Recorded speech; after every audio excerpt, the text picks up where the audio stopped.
నమస్తే. Welcome to BRK legal. So, ఈ మధ్య భార్యాభర్తల మధ్య చాలా అంటే ఇబ్బందులు, ప్రాబ్లమ్స్ చిన్న చిన్న వాటికే విడాకుల వరకు అంటే నన్ను ఒక చెయ్యెత్తితే నన్ను కొట్టాడని కేసులేయడం. సో, ఇలాంటివి చాలా వరకు మనం చూస్తున్నామండి. అయితే అలాంటి ప్రాబ్లమ్స్ ఏమున్నా సరే కొన్ని డౌట్స్‌ని మనం సార్‌తో మాట్లాడి తెలుసుకుందాం. మన దగ్గర ఇప్పుడు supreme court and family court advocate Saikrishna Azad గారు ఉన్నారు. సార్‌తో మాట్లాడదాం. నమస్తే సార్. నమస్తే అండి. సార్ ఇప్పుడేంటంటే రోజు రోజుకి కొత్త కొత్త సమస్యలు చూస్తున్నాం సార్. అంటే హస్బెండ్ అండ్ వైఫ్ మధ్య కూడా ఒక కేసు విన్నాం సార్, అది మీ వైపు నుంచే వచ్చిందని. అంటే తను నార్మల్గా హస్బెండ్ పడుకునేటప్పుడు వైఫ్ పక్కన ఇలా చెయ్యి మీద పడుకుంది అని చెప్పేసి డివోర్స్ కావాలని మీ దగ్గరికి వచ్చారని తెలిసింది సార్. ఏంటి సార్ అసలు ఆ కేసు విషయం ఏంటి? అది అతను కాదు, జనరల్గా వస్తుంటారు, రకరకాల సమస్యలతో వస్తుంటారు మా దగ్గరికి. అంటే పేర్లు చెప్పకూడదు, మా విషయం చెప్తాను. Okay okay. ఒక వ్యక్తి వచ్చాడు మా దగ్గరికి. అతను ఏమంటాడంటే, సార్ నా భార్య మామూలుగా భార్య భర్తలు పడుకున్నప్పుడు ఇట్లా చేయి పెడతాం కదా, ఈ చేతి మీద అదే చేయడం చెయ్యవు, నైట్ 10 వరకు ఉంటే ఉదయం 6 దాకా అదే చేతి మీద పడుకుంటా సార్. అమ్మ జీవితం చచ్చిపోతాం, చెయ్యి లెగట్లేదు సార్, ఇటు తిరిగినా కూడా కయ్యి అంటది, ఇటు తిరిగినా కయ్యి ఆడదు, కనీసం బాత్రూమ్ కూడా లెగనివ్వట్లేదు.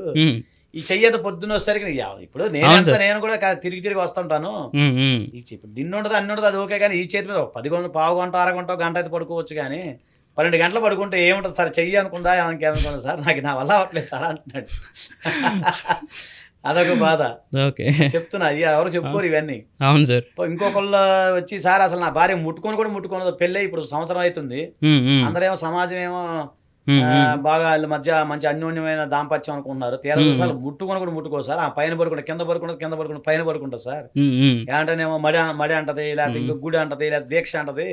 అసలు ఏం సార్ నాకు ఈ బాధ అని అతను ఒక. సో ఇవన్నీ కూడా ఏంటంటే, అంటే పైకి చెప్పుకోలేని లోపల ఉన్న బాధలు. అవును సార్. ఇవి తీసుకెళ్ళి వాళ్ళు ఆల్రెడీ పెద్ద మనుషులో పెడితే, అవునా సర్దుకుపోవాలి భార్య భర్త. అవును సార్. అతను వచ్చి, సార్ నేను ఎవరో చెప్పుకోవాలి సార్, ఈ మాట చెప్తే అవునా కొద్ది రోజులు ఉంటుంది, పెళ్ళైన కొత్త అయింది కదా, కొద్ది రోజులు అలాగే ఉంటుంది అని చెప్తున్నారు సార్, నేనే నరకం అనిపిస్తున్నాను నేను ఇక్కడ అని ఒకళ్ళు. సో ఇవన్నీ ఏంటంటే భార్యాభర్తల మధ్య అంటే పెళ్లికి ముందు కౌన్సిలింగ్ అనేది అవసరం అండి. అదే చెప్తాం, మా దగ్గర చాలా మంది వస్తారు, ప్రీ మ్యారిటల్ కౌన్సిలింగ్ వస్తారు. వచ్చినప్పుడు మేము చేసి చెప్తా ఉంటాం వాళ్ళు. అలా కాకుండా మీ మధ్య క్రూయాలిటీ ఎక్కువ అయిపోయింది, ఇట్ లీడ్స్ టు క్రూయాలిటీ. ఎందుకంటే భర్తకి అంటే భార్య ఎవరైతే ఉన్నారో అంటే ఇక్కడ భార్య కానీ భర్త కానీ మనం ఫ్యామిలీ లా ప్రకారం ఎనీ స్పౌజ్ అంటారు. సో భార్య గనక భర్తకి సెక్సువల్ గా గనక సహకరించకపోతే లీడ్స్ టు క్రూయాలిటీ గ్రౌండ్. భార్య భర్తకి సెక్సువల్ గా సహకరించకపోతే మీరు క్రూయాలిటీ గ్రౌండ్ అయితే కేసు 100% మీరు ఫైల్ చేసుకోవచ్చు. ఒకటి అలాగే ఇందాక చెప్పే కదా నేను ఇట్లా ఇబ్బంది పెట్టడం. అలాగే ఇంకొకటి చెప్తా, మర్మరింగ్. అంతమంది ఒక కేసు చేసాం, 24 hours బై ఆమె గొనుకుతా ఉంటదంట. తర్వాత అతి క్లీనింగ్ చేయటం. ఒక ఆమె అయితే టీవీ కూడా క్లీన్ చేయాలి, టీవీ ఫోన్ ఇక అన్ని కూర్చోగానే పద్దాక భర్త కాళ్ళకు మొక్కటం నీళ్లు పోసి, అదొక అతి పూజలు. అలాంటి వాళ్ళు ఒకళ్ళు వస్తారు మా దగ్గరికి. తర్వాత ఇంకొక ఆమె ఉంటది, శ్మశానంలో బూడిద తెచ్చి మొగుడికి పాలలా కల్పించింది. ఎందుకంటే మొగుడిని ఎవరు అన్నారంట, మొగుడిని నువ్వు ఆకట్టుకోవాలి, మొగుడిని కొంగుని క్లచెస్ లో కొంగుని కట్టేసుకోవాలంటే శ్మశానంలో బూడు తేవాలంటే అతను పాపం అతనికి తెలియదు, ఎక్కడ శ్మశానంలో బూడు తీసుకొచ్చి పాలలో కలిపిస్తున్నాడు రోజు సాయంత్రం పూట. అయితే తేడా కొడుతుంది ఆయనకి.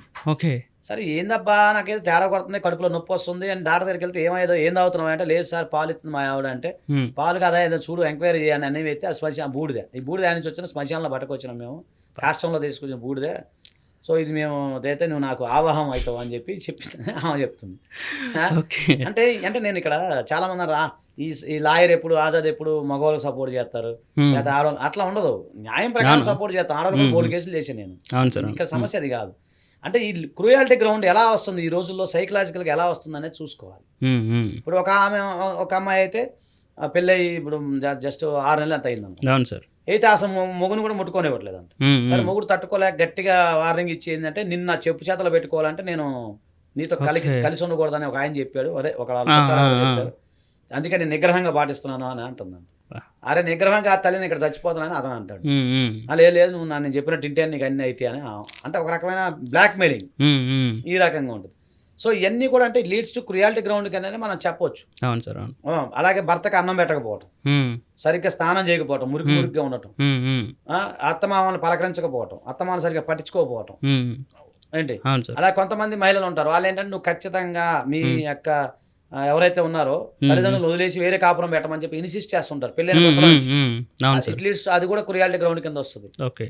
సో ఇన్ని రకాల అంటే తాలిబొట్టు ధరించకపోవటం, అలాగే తిలకం సింధూరం పెట్టుకోకపోవటం. అవును సార్. సో ఈ మధ్య ఏంటంటే కొంచెం వర్కింగ్ ఉమెన్ ఎవరైతే ఉన్నారో తాళ్ళు తీసేసి వెళ్ళడం కానీ, అంటే కొన్ని ఇట్లా పాటిస్తున్నారు. అంటే హస్బెండ్ చెప్పినా సరే ఇది అవసరం లేదు నేను బయటికి వెళ్తున్నా అని చెప్పేసి ఇట్లా కూడా అంటున్నారు సార్. మీరు అన్నట్టు బొట్టు పెట్టుకోకపోవడం కానీ, తాళ్ళు తీసేయడం కానీ, అది కూడా ఒక రీజన్. అది కూడా అన్య మతాన్ని స్వీకరించడం. కొంతమంది వేరే మతంలో హిందూ మతంలో పెట్టి వేరే మతానికి వెళ్తుంటారు. క్రిస్టల్ క్లియర్ గా అది లీడ్స్ టు మీకు క్లియర్ గా డైవర్స్ లోనే ఉంది. అవును సార్. ఓకే. సో అన్య మతం మెయిన్ అడాల్టరీ మీరు గమనించండి. అక్రమ సంబంధాలు ఈ మధ్య ఎక్కువైపోతాయి బాగా సార్. అవును. ఇక మా దగ్గర కూడా వస్తుంటాయి కేసులు అక్రమ సంబంధించి. ఈ మనోడి దగ్గర పూర్తి ఎవిడెన్స్ ఉంటుంది కానీ ఏం చేయలేని స్థితిలో ఉంటాడు. అవును. కొన్ని బయటికి చెప్పుకోలేని కూడా ఉంటాయి సార్. చట్ట ప్రకారం వేస్తామే కానీ వేరే క్రిమినల్కి వెళ్ళడానికి లేదు. అవును. సో ఇది కూడా ఈ మధ్య కాలంలో ఎక్కువైపోయింది. అంటే క్రూయాలిటీ ఎక్కువైపోయింది, అడాల్టరీ ఎక్కువైపోయింది, తర్వాత ఈ వేరే మతాన్ని తీసుకుంటాం ఎక్కువైపోయింది. అంటే మామూలుగా చట్టంలో చెప్పిన దాంట్లో ఇవన్నీ ఎక్కువైపోయినాయండి. కాబట్టి ఏంటంటే భార్య కానీ భర్త కానీ ఎవరైనా సరే సెక్స్కి దూరంగా ఉంటే మీరు ఖచ్చితంగా డైవర్స్ పొందొచ్చు, దాంట్లో నో డౌట్ ఎట్ ఆల్. అలాగే ఇంపార్టెన్సీ ఉన్నా కూడా, తర్వాత ప్రిజిడిటీ అంటారు మహిళలకు సంబంధించి, అలాగే కొన్ని మానసిక జబ్బులు ఉంటాయి, అవి నయం కానీ క్యూరబుల్ డిసీజెస్ ఉంటాయి, అవి కానీ మీ దగ్గర ఉన్నా కూడా. తర్వాత ఇంకో అతి ముఖ్యమైన విషయం మీకు చెప్పాలి. ఈ మధ్య కాలంలో ఎక్కువ మీకు చెప్పే కదా అడాల్టరీ అనేది ఎక్కువ ఉంది. సో వేరే వాళ్ళతో చాట్ చేయటం కానీ, వేరే వాళ్ళతో వేరే దగ్గరికి వెళ్ళటం కానీ, అవన్నీ కూడా మీ దగ్గర ఎవిడెన్స్ ఉంటే మీరు ఖచ్చితంగా అప్రోచ్ అవ్వండి, దాన్ని మనం తీసుకోవచ్చు. ఇంకో సార్ అయితే ఇప్పుడు ఒక కేసు చూసాం సార్. అదేంటంటే వైఫ్ బేసికల్గా హస్బెండ్కి కొంచెం హెసెట్ ఉంది, ల్యాండ్ అవి ఉన్నాయి. సో ఆ ల్యాండ్ కోసమని ఆ అమ్మాయి పెళ్లి చేసుకుంది అనమాట, ఆ ల్యాండ్ కోసం అని. సో ఇప్పుడు ఆ ల్యాండ్ ఎవరికి చెందుతుంది? ఒకటండి, మళ్ళీ చెప్తున్నాను. హస్బెండ్ అంటే ఇక్కడ హిందూ పురుషులు లెక్కేసుకుందాం. భర్త సంపాదించిన ఆస్తిలో భార్యకి చిల్లి గవ్వ రాదు. ఓకే. అలాగే తండ్రి సంపాదించిన ఆస్తిలో అంటే సెల్ఫ్ ఎక్వైర్ ప్రాపర్టీ నేను చెప్పేది, సొంతంగా నేను సంపాదించుకున్న ఆస్తి నాకే సొంతం.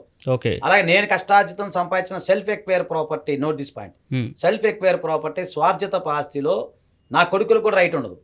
ఓకే. నా బిడ్డలకు రైట్ ఉండదు, నా కోడలకు రైట్ ఉండదు. అలాగే భర్తగా నేనున్నాను, నేను సెల్ఫ్ ఎక్వైర్ ప్రాపర్టీలో నాకు భార్యకి రూపాయి రాదు, నా పిల్లలకి రూపాయి రాదు, ఎవరికి చిల్లి గవ్వ కూడా రాదు. చిల్లి కాయని అంటాం కదా, చిల్లి గవ్వ కూడా రాదు. నా ఇష్టం, నేను సంపాదించిన ఆస్తి ఏదైనా చేసుకోవచ్చు, తాగొచ్చు, తందనాడచ్చు, ఎంజాయ్ చేయొచ్చు, ఎవరైనా దానం చేసేయచ్చు, చారిటీలకు పెట్టచ్చు, ట్రస్ట్ కూడా ఇవ్వచ్చు. కాబట్టి అది నా ఇష్టం. కాబట్టి సెల్ఫ్ ఎక్వైర్ ప్రాపర్టీలు ఈ ప్రపంచంలో ఎవరికి రైట్ ఉండదు.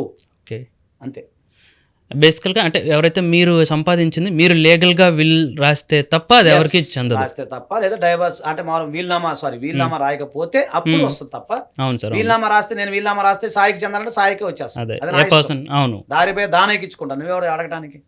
దళిత ఇండియన్ రూల్. ఓకే. అంటే సార్ ఇంకొకటి కూడా చూసాం సార్, ఇంకొక కేసు. అంటే వాళ్ళ ఫాదర్ వచ్చేసరికి వెరీ డ్రింకర్ సార్, తాగుబోతు ఆయన అనమాట. సో ఆయనతో ఏంటంటే ఇట్లా మాట్లాడి ఆయనతో కొంచెం డబ్బులు ఇచ్చి తాగడానికి ఇది అది మచ్చిగా చేసుకున్నారు. వాళ్ళు చేసుకుని ఆయన చేత ఆస్తి రాయించుకున్నారు అనమాట. సో ఈ పిల్లలు ఉన్నారు, ఇంకా 2 పిల్లలు ఉన్నారు ఆయనకి. సో ఈయన ఆస్తి వాళ్ళు మధ్యలో రాయించుకున్నారు. అయితే ఇప్పుడు వీళ్ళు ఏమైనా చేయగలరా ఆ ఆస్తిని తిరిగి పొందడానికి? ఇట్లా మా ఫాదర్ ఇట్లా అని చెప్పేసి సో సీనియర్ సిటిజన్స్ కనుక అయితే మనం ఆర్డీఓ గారిని సంప్రదించి ఓకే దాని మీద చీటింగ్ జరిగినప్పుడు ఎంక్వైరీ చేసి తిరిగి ఇప్పించాం. మేము అలా ఇప్పించాం, సీనియర్ సిటిజన్స్కి ఇప్పించాం. నెక్స్ట్ ఎపిసోడ్లో మనలో చెప్పండి, సీనియర్ సిటిజన్ యాక్ట్ గురించి చెప్తాను నేను, సపరేట్గా అది చేద్దాం. తప్పకుండా వీడియో చేద్దాం. తప్పకుండా. Thank you sir.